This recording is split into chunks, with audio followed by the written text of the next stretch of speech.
হয়েছিল। তো ঠাকুর বড় মাকে উদ্দেশ্য করে বহুত কথাই বলেছে। তো ঠাকুর আমাদেরকে, আমরা রোজ প্রার্থনা, বিনতি প্রার্থনার পরে কিন্তু দুটো বই কিন্তু সবাই পড়ি, সত্যানুসরণ এবং ন্যায়নীতি। ঠাকুর যখন সত্যানুসরণ বইটা লিখেছিলেন, যখন দিয়েছিলেন, তখন ঠাকুর বলেছিলেন এটা কার জন্য? তখন পরম পূজ্যপাদ শ্রী বর্দা বলেছিলেন যে আমার জন্য। আর সত্যানুসরণে যা যা লেখা আছে তারই মূর্ত প্রতীকী হলো পরম পূজ্যপাদ শ্রী বর্দা। এবং ঠাকুর আমাদের নারীদের জন্য একটা ন্যায়নীতি বই দিয়েছেন। আর এই ন্যায়নীতিতে যা যা লেখা আছে সবকিছু কিন্তু, সমস্ত গুণ কিন্তু বড়মার মধ্যে ছিল। নারী হতে গেলে খালি মানে লিঙ্গ, স্ত্রীলিঙ্গ হলে যে নারী হয় সেটা না, কিন্তু নারী হওয়ার জন্য কিন্তু তার মধ্যে 8টি গুণের প্রয়োজন, সেটা আমরা সকলেই জানি। তো সেই 8টি গুণের প্রত্যেকটি গুণ কিন্তু আমাদের বড়মার মধ্যে ছিল। কিন্তু আমাদের কিন্তু সবার মাঝখানে কিন্তু ওই সবটি গুণ থাকে না, কারো একটা থাকে, কারো একটা থাকে না, এরকম হয়। কিন্তু বড়মার মধ্যে কিন্তু সেই প্রত্যেকটি 8টি গুণের প্রত্যেকটি কিন্তু বড়মার মধ্যে ছিল। তো একবার তারই গুণের সহ্য গুণ বড়মার যে ছিল তারই একটা আমি ঘটনা বলছি। একবার পাবনা জেলায় যখন ঠাকুর থাকতেন, তখন একবার এক জেলের বউয়ের, তার মানে ছেলে খুব অসুস্থ হয়েছিলেন। তখন সে ঠাকুরের কাছে, ঠাকুর তখন তার মানে কলকাতায় পড়াশোনা করতেন, তো ঠাকুর তখন বাংলাদেশে পাবনা জেলায় তখন বাড়িতে এসেছেন। তখন সেই মা ঠাকুরের কাছে গিয়ে অনুরোধ করেন, ঠাকুর আমার ছেলে তো খুব অসুস্থ, আপনি যদি অল্প টাকা পয়সা একটু সাহায্য করে যদি সাহায্য দিতেন তাহলে খুব ভালো হতো। তখন ঠাকুর বলল আচ্ছা ঠিক আছে। তখন ঠাকুরও পড়াশোনা করেন, তো ঠাকুরের হাতেও টাকা পয়সা এরকম ছিল না। তো ঠাকুর তখন ভাবলো কি করে সেই মাকে সাহায্য করা যায়। আর ঠাকুর তো জানেনি, ঠাকুর হলো মানুষের পাগল, মানুষকে কিভাবে ভালো রাখবে সেটাই ঠাকুরের কাজ। ঠাকুর কিন্তু আর কিছুই চাননি, ঠাকুর শুধু চেয়েছেন আমাদের ভালোবাসা। তো তখন সেই মায়ের এই দুরবস্থার কথা শুনে ঠাকুর খুব দুঃখিত হলো। তখন রাত্রেবেলা ঠাকুরের পাশে বড়মা শুয়েছিল। তো ঠাকুর চুপ করে বড়মার কানের মানে দুল খুলে নিয়ে নিল। বড়মা কিন্তু তখন কিন্তু সজাগ হয়ে গেছিল, কিন্তু বড়মা কিন্তু তাও ঠাকুরকে বুঝতে দেয়নি যে তিনি সজাগ হয়ে গেছেন। তিনি ঠাকুরকে ওই দুল, কানের দুল খুলে নিতে দিলেন। বড়মা এরকম ভান করলেন যে তিনি কিছু জানেই না, উনি ঘুমিয়ে আছেন, কিন্তু উনি কিন্তু এদিকে সবই জানছেন যে ঠাকুর ওনার কানের দুলগুলো খুলে নিয়েছেন। তারপরে পরের দিন সকালে ঠাকুর ওই দুলগুলি, ওই কানের দুল দুটো ওই মাকে ডেকে নিয়ে দিলেন, দিয়ে বললেন এটা বন্ধক রাখ, বন্ধক রেখে যা টাকা পাবি ওইটা দিয়ে তোর ছেলের চিকিৎসা করা। তখন সেই মা ওই কানের দুল দুটো নিয়ে গেলেন, তারপরে এইভাবে বন্ধক বন্ধক রেখে ওনার ছেলের চিকিৎসা করালেন, পরে ছেলে সুস্থ হয়ে গেল এইভাবে। তারপরে এদিকে তো বড়মার তো কানে দুল নেই, তো বড়মা কিন্তু, বড়মার যে আগেরকার দিনে কিন্তু মানুষ কিন্তু এই ব্লাউজ এগুলি ছিল না, কিন্তু বড়মা এমন করে শাড়ি পরতেন সব সময়, তার কিন্তু সম্পূর্ণ কিন্তু গা ঢাকা থাকতো। তো তখন থেকে কিন্তু উনি আমাদের দেখিয়ে দিয়েছেন আমাদের নারীর পোশাক কেমন আছে। আমরা কিন্তু অনেক নারীরা কিন্তু পোশাকের কিন্তু দিকটা কিন্তু আমরা ঠিক রাখি না। তো বড়মা কিন্তু তখন থেকে দেখিয়ে দিয়েছেন যে কিভাবে নিজের পোশাক সবসময় ঘুমটা দিয়ে পুরো শরীরটা থেকে এটাই থাকতেন কিন্তু।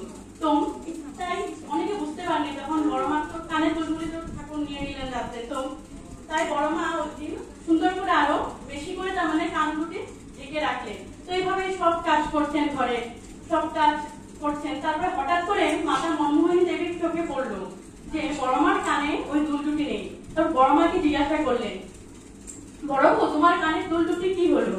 তো বড়মা কিছুই বললেন না, চুপ করে শুনতে থাকলেন। তো মাতা মনমোহিনী দেবী এমন ভাবে কয়বার জিজ্ঞাসা করার পরে উচ্চ সুরে জিজ্ঞাসা করলেন। তারপরে তাও বড়মা কিন্তু একটা দু শব্দ বলে না, চুপ করে সব কথাই শুনতে থাকলেন। তো এখান থেকে আমরা দেখতে পারি বড়মার কত সহ্য। তারপরে এইভাবে ঠাকুরের দিদিমা ছিলেন কৃষ্ণ সুন্দরী দেবী, তিনিও আসলেন, তিনিও দেখলেন যে বড়মার কানে তো দোল নেই। তারপর তিনিও বললেন যে বড় বউ তোমার দোলগুলি কোথায় কানে?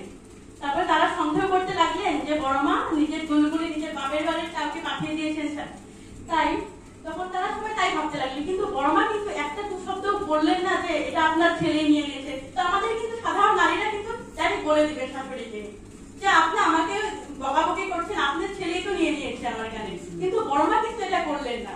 বড়মা কিন্তু ঠাকুরের কিন্তু কিছু নিন্দা শুনতে পারতেন না কখনো, কিন্তু বড়মা কিন্তু ঠাকুরের একটা খারাপ কথা বললেন না, কিন্তু সহ্য করে শুনতে থাকলেন। এইভাবে পাড়ার অনেক ঘরে যখন হাল্লা চিল্লা বললেন, পাশের বাড়ির লোকরা তো জানে, আর আগেরকার দিনে কিন্তু পাশের বাড়ির লোকরা খুব মানে পরের বাড়িতে কিভাবে হাইকাইটা লাগাবে এগুলাতে উস্তাদ ছিলেন কিন্তু। তাই যখনই শুনলেন বড়মা কানের দুলটা নেই, তখন তারাও বলাবলি করতে লাগলেন যে নিশ্চয়ই বাপের বাড়িতে পাঠিয়ে দিয়েছে, বাপের বাড়িতে অবস্থমন নয়, বাপের বাড়িতেই পাঠিয়ে দিয়েছে। তো বড়মা কিন্তু তাও কিছু কি করলেন না, শব্দ বলেন না, তো উনি তাই শুনলেন। তারপরে কতদিন এইভাবেই চললো। তারপরে ওই জেলে পর যখন ছেলে সুস্থ হয়ে গেলেন, ঠাকুর যেভাবে তাকে বলেছিলেন যে এটা বন্ধক রেখে যা টাকা পাবি ওটা দিয়ে ছেলে চিকিৎসা করার পরে ছেলে সুস্থ হয়ে গেলে আবার সে ওই টাকা ফেরত দিতে আসেন, তো টাকা না তার মানে রোলটা ফেরত দিতে আসেন ঠাকুরের কাছে। তখন যখন ফেরত দিতে আসেন তখন সবাই জানতে পারলেন যে ওই রোলগুলি ঠাকুর ওই ছেলে ওই মাকে দিয়েছিলেন। তো তার আগে কিন্তু বড়মা একটা কথা বললেন, তখন কিন্তু তারপরে মাতা মনমোহনী দেবীও খুব নিজে লজ্জিত হলেন যে আমি কাকে কি বললাম, আমার বড় বোর মতো বউ আর এই জগতে কারো হবে না, কারো হয় না, তা আমি কত ভাগ্যবান। সে নিজেই এই কথাটা অনুভব করলেন, যেতে উনি ভাবলেন যে বড় বোর আমার ছেলের প্রতি কতটা, যে আমার ছেলে করেছে, কিন্তু সে কিন্তু একবার মুখ ফুটে বললেন না। তো এখান থেকে আমরা দেখতে পারি আমাদের বড় মার কত সহ্য শক্তি। তো এভাবেই একবার যখন ঠাকুর পাবনাতে থাকতেন, তখন ঠাকুর বাড়িতে একটা মানে দুষ্ট প্রকৃতির একটা লোক ঠাকুরের ওখানে এসেছিলেন। এসে তার মানুষটা ভাবভঙ্গি পুরাটা মানে অল্প দুষ্ট প্রকৃতির, মানে মানুষকে অল্প দম দিয়ে কথা বলা। ঠাকুরকে এসে বলেন, এই তোর বউ আমার কাপড় কেচে দেবে, আমি এখানে থাকবো। তো ঠাকুর তো মানুষকে ভালোবাসতেন, আর ঠাকুর ভাবতেন অতিথি নারায়ণ। তো ঠাকুর বলেন আচ্ছা ঠিক আছে। তো ওই মানুষটা নিজের কাপড় জামা সব বড়মাকে দিয়ে ধোয়াচ্ছেন। বড়মা কিন্তু কোনো সময় না করতেন না কোনো কথায়, বড়মা আচ্ছা ঠিক আছে। এইভাবেই ওই লোকটা বহুত দিন ঠাকুর বাড়িতে থাকতেন। তারপরে এইভাবে সকলকে জ্বালাতন করতেন, ঠাকুরকে এত জ্বালাতন করতেন। তখন ঠাকুরের লগে যারা ছিল তারা ভাবছেন যে লোকটাকে যদি সাহায্য করা যায় খুব ভালো হতো। আমাদের ঠাকুরকে আমাদের বড়মাকে এত জ্বালাতন করছে, ঠাকুর তো কেমন মানুষ, এই লোকটা এত জ্বালাচ্ছে কিছুই বলে না। আমরা হলে তো এই লোকটাকে ধরে পেতে পিটিয়ে দিতাম, দূর করে তাড়িয়ে দিতাম। তো মানুষগুলির খুব জ্বালা। এখন দেখেন আমাদের বাড়িতে যদি কেউ এসে আমাদের উপরে, আমার মার উপরে যদি দাদাগিরি দেখায়, এই তোর মা আমার কাপড় কেচে দেবে, তোর মা আমার জামা কাপড় ইস্তারি করে দেবে, আমার জন্য অমুক রান্না করো তমুক রান্না করে, এগুলি বললে কিন্তু আমাদের কিন্তু তখন অটোমেটিকলি একটা রাগ উঠে পড়বে যে কি রে লোক এটা আমার বাড়িতে এসে আমাকে এরকম করছে, অপদস্থ করছে। আমি কিন্তু তাকে কিন্তু লগে লগে কিন্তু বলে দেবো আপনি দয়া করে চলে যান আপনার নিজের জায়গায়। ঠাকুর কিন্তু সেরকম ছিলেন না। ঠাকুর মানুষকে আপনি ভালোবাসতেন, মানুষ যাই যেরকমই থাকুক, সে কাজী হোক পাপি হোক দুষ্ট প্রকৃতি হোক, ঠাকুর কিন্তু সবাইকে আগলে রাখতেন। তো এইভাবে ঠাকুর ওই লোকটাকেও সুন্দর সেবা শুশ্রূষা করতেন, মানে তার যা প্রয়োজন তাই ঠাকুর তাকে দিতেন। বড়মা ঠিক সেভাবে ওই লোকটার পুরো ভালোভাবে সেবা শুশ্রূষা করতেন, ওনার যাতে কোনো অসুবিধা না হয় ঠাকুর বাড়িতে থাকতে ওইভাবে কাজ করতেন।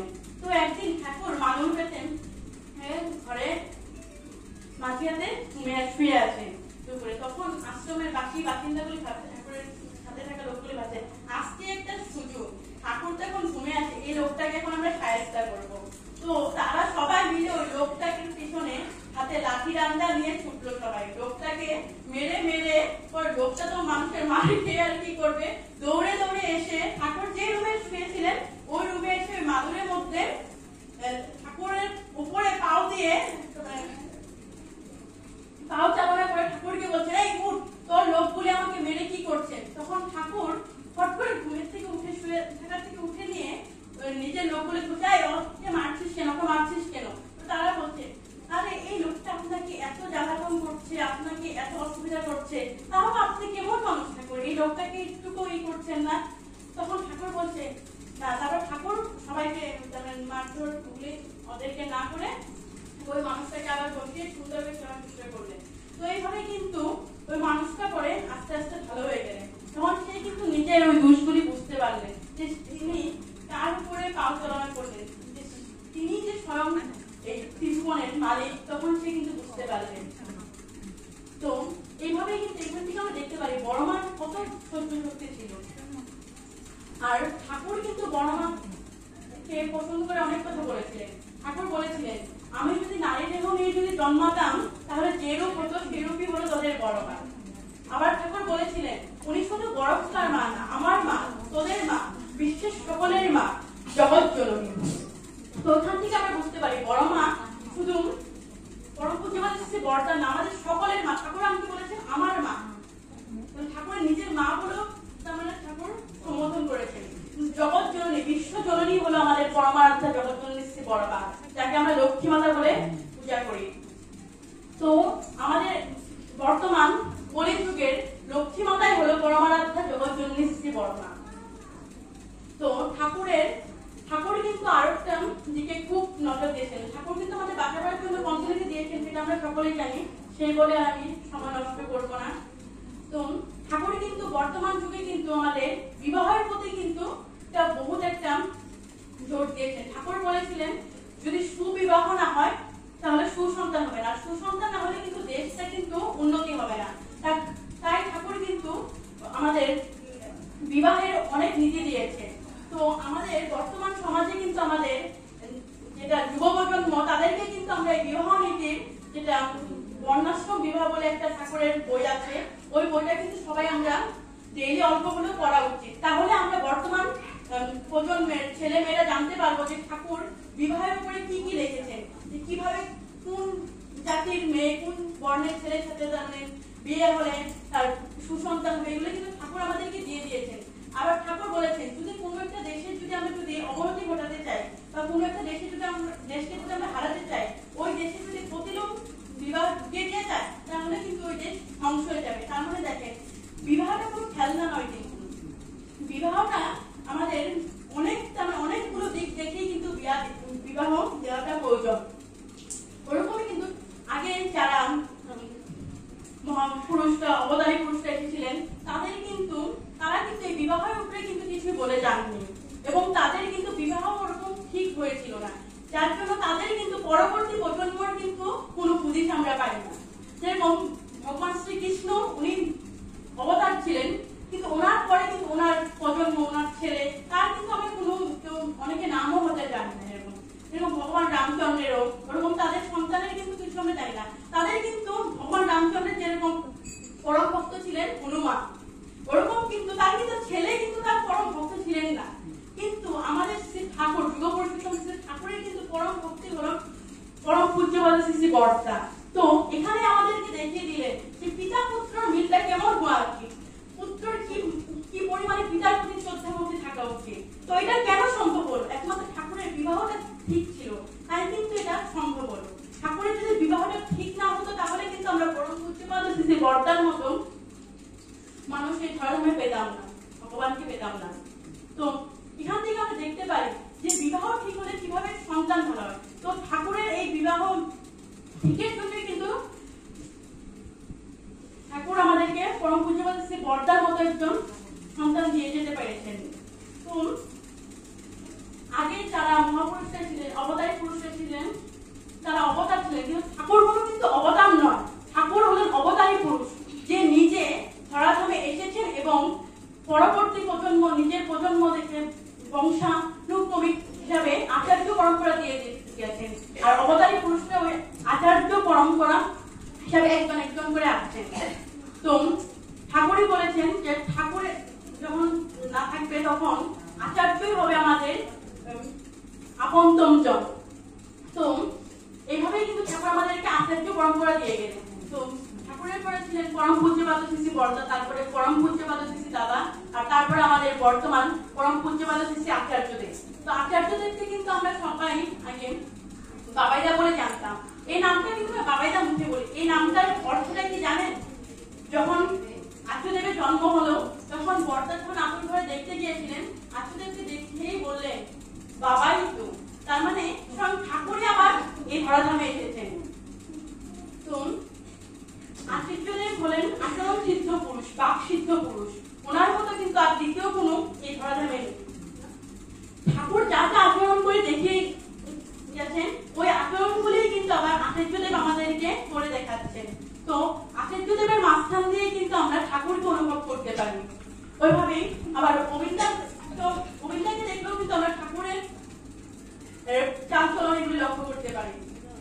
তো আমাদের আচার্যদেব এবং বর্তমান আচার্যদেবকে এবং গোবিন্দার প্রতি আমাদের নিষ্ঠা থাকা উচিত। ঠাকুর তাই বলে গিয়েছেন যে আমাদের ঠাকুর বলেছেন তোমরা ঠাকুরকে ভালোবাসতে পারো না পারো, নিজের আচার্যকে অন্তত ভালোবেসো, তার যাতে কষ্ট না হয় সেই দিকটা ভেবো। তো তাই করণীয়। তো বর্তমান আচার্যদেব আমরা কিন্তু দেওঘরে গেলে তার দর্শন পাই এবং তার মুখের ওই অমৃত বাণীগুলো আমরা শুনতে পারি। তিনি কিন্তু তিনিও সেই রকমই ঠাকুরের মতো মানুষের কাঙ্গাল। তিনি এত কিন্তু ভিড় হয়ে যায়, তাও আজকে বলে যে মানুষই হয় না, মানুষ আপনারা শুধু উৎসবের সময় আসেন, বছরে যে বারে বারে আসতে হয় সেটা আপনাদের খেয়ালই থাকে না, আপনাদের খালি ডাকলে পরে আপনারা আসেন, না হলে নিজের মনে করে নিজের বাড়িতে আসেন না। তো দেখেন উনি কিরকম একজন মানুষ। তিনি বললেন যে নিজের বাড়ি, ঠাকুর বাড়িটা শুধু ঠাকুরের বাড়ি না, ওটা আমাদের বাড়ি বলে তিনি বলে দিলেন। তো কিরকম ভালোবাসা তার আমাদের প্রতি। তো তিনি কিন্তু নিজের জীবনে বেশিরভাগ সময় কিন্তু আমাদের জন্যই দিয়ে দিয়েছেন। এই সকালের থেকে একবার রাত্র অবধি কিন্তু তিনি আমাদের জন্যই নাটমণ্ডপে বসে থাকেন এবং আমরা কিন্তু কেউ কিন্তু ঠাকুরের কথা জিজ্ঞাসা করতে তাকে চাই না, আমরা চাই কি সবাই নিজের সুখ সুবিধার কথা চিন্তা করতে, জিজ্ঞাসা করতে। আমার অমুক হয়েছে, আমার চাকরি হচ্ছে না, আমার ছেলের অসুখ, আমার স্বামীর অমুক হচ্ছে না, আমি ওই জায়গায় মাটি কিনবো, বাড়ি কিনবো। আমাদের কিন্তু সবার একটাই, আমাদের কিন্তু জীবনের ফার্স্ট প্রায়োরিটি ঠাকুর নয়। আমরা কিন্তু সবার থেকে বেশি নিজেকেই ভালোবাসি। আসলে এই কথাটা আমাদের কিন্তু বলেই দেন এখানে যে আপনারা আমরা সবাই কিন্তু জীবনে কিন্তু সবার থেকে বেশি কিন্তু নিজেকে ভালোবাসি, তারপরে নিজের মা বাবা, বউ বাচ্চা, তারপরে নিজের জামা কাপড়, নিজের বাড়ি ঘর, তারপরে নিজের গাড়ি, তারপরে কিন্তু ৬-৭ নম্বর আমাদের জীবনে কিন্তু ঠাকুর। কিন্তু যখন আমরা বিপদে পড়ি তখন কিন্তু বলি হে ঠাকুর আমার ছেলেটার জ্বর হয়েছে, এত অসুখ, তুমি বাঁচাও। কিন্তু আমার কি প্রায়োরিটি কিন্তু ঠাকুরকে ৭ নম্বরে, কিন্তু বিপদে পড়লে ঠাকুর তখন ১ নম্বরে এসে যায়। তো এটাই কি আমাদের দ্বিচারী ভাব। তো আসলে বলেছেন আমাদের যাতে মনে মুখে এক হয়, আমরা যদি দ্বিচারী না হই মানুষ, তো আমাদের জীবনে ফার্স্ট প্রায়োরিটি হবে ঠাকুর। তো তারই একটা ঘটনা আত্মীয়দেব বললেন, তার নিজের জীবনের ঘটনা। যখন পরম পূজ্যপাদ শ্রী শ্রী অবিন্দাদার ১১ মাস বয়স, তখন তার একটা কিছু একটা অসুবিধা হয়েছিল, তখন তাকে হসপিটালে অ্যাডমিট করা হয়। তখন পরম পূজ্যপাদ শ্রী শ্রী অবিন্দাদাকে ওই হসপিটালের অপারেশন থিয়েটারে নিয়ে গেলেন। তারপরে বাইরের দিকে পরম পূজ্যপাদ শ্রী শ্রী আচার্যদেব এবং পূজনীয় বড় বৌরানী মা বসে ওখানে গল্প করছেন। তারা কিন্তু চিন্তা করছেন না কিছু, যে আমার ছেলে কি অপারেশন থিয়েটারে নিয়ে গেল কি হবে। এদিকে কিন্তু আচার্য বললেন যে বড় বৌরানী মা তো মায়ের হৃদয় তো আপনারা জানেনই, আমি নয় বাবা, আমি নয় কঠোর হতে পারি, পাথরের মন হতে পারে, কিন্তু তিনি তো মা। তাও কিন্তু দেখেন তিনি কিন্তু জীবনের প্রথম প্রায়োরিটি হলো ঠাকুর। তাই কিন্তু তিনি গোবিন্দকে নিজের ছেলে বলে ভাবছেন না, ভাবছেন ঠাকুরের ছেলে, ঠাকুর যা করবে করবে। তাই ভেবে কিন্তু ওনারা দুজন ওই হসপিটালের বাইরে, ওইখানে অপারেশন থিয়েটারের বাইরে বসে সুন্দর করে কথাবার্তা বলছেন। এদিকে পূজনীয় মাও খুব চিন্তিত যে আমার নাতিটাকে নিয়ে গেল কি হবে, সবাই এরকম চিন্তায় আছেন। কিন্তু আচার্যদেব এবং পূজনীয় বড় বৌরানী মা কিন্তু কোনো চিন্তা করছেন না, কারণ তাদের কি জীবনের ফার্স্ট প্রায়োরিটি হলো ঠাকুর। তো ওনারা জানেন আমার ছেলে, এটা আমার ছেলে, এটা ঠাকুরের ছেলে, ঠাকুর নিজের ছেলেকে ঠাকুরই ভালো করবে। তো তাদের এই বিশ্বাসটা ছিল। তাই কিন্তু অপারেশন থিয়েটার থেকে যখন পরম পূজ্যপাদ শ্রী অবিন্দাকে বের করে আনলো, অবিন্দাটা পুরো সুস্থ। তো দেখেন ঠাকুরের প্রতি বিশ্বাস থাকলে, তিনি যদি আমাদের জীবনের ফার্স্ট প্রায়োরিটি হয়, তখন কিন্তু আমাদের কোনো চিন্তাই হবে না জীবনে। কিন্তু আমরা কি, আমরা নিজেকে ভালোবাসি সবার থেকে বেশি। তাই কিন্তু আমরা ঠাকুরকে যদি নিজের জীবনে ফার্স্ট প্রায়োরিটি দেই, ঠাকুরকে যদি নিজের থেকেও বেশি ভালোবাসতে পারি, তাহলে কিন্তু আমাদের জন্য কোনো চিন্তাই করতে হবে না। ঠাকুরই আমাদেরকে সুন্দর করে চালিয়ে নিয়ে যাবেন। তো আমরা যদি ঠাকুরের কাছে যা চাই, ঠাকুর কিন্তু আমাদেরকে তাই দেয়। আমরা কিন্তু ঠাকুরের কাছে চাইতে হবে যে ঠাকুর আমি তোমাকে চাই। কারণ আমরা যখন ঠাকুরকে যাবো তখন কিন্তু আমার আর অন্য কিছু চাওয়ার প্রয়োজন নেই, কারণ ঠাকুরে কিন্তু নিজেকে যদি আমাকে দিয়ে দেয়, তাহলে আমার কি লাগে এই জন্মে। আমি যদি ঠাকুরকে পেয়ে যাই এই জীবনে, তাহলে কিন্তু আমার আর কিছুরই প্রয়োজন নেই, সবকিছু নিজেই হয়ে যাবে। কিন্তু আমরা কিন্তু সবাই কিন্তু আমার বাড়ি লাগে, আমার গাড়ি লাগে, আমার জামা কাপড় লাগে, আমার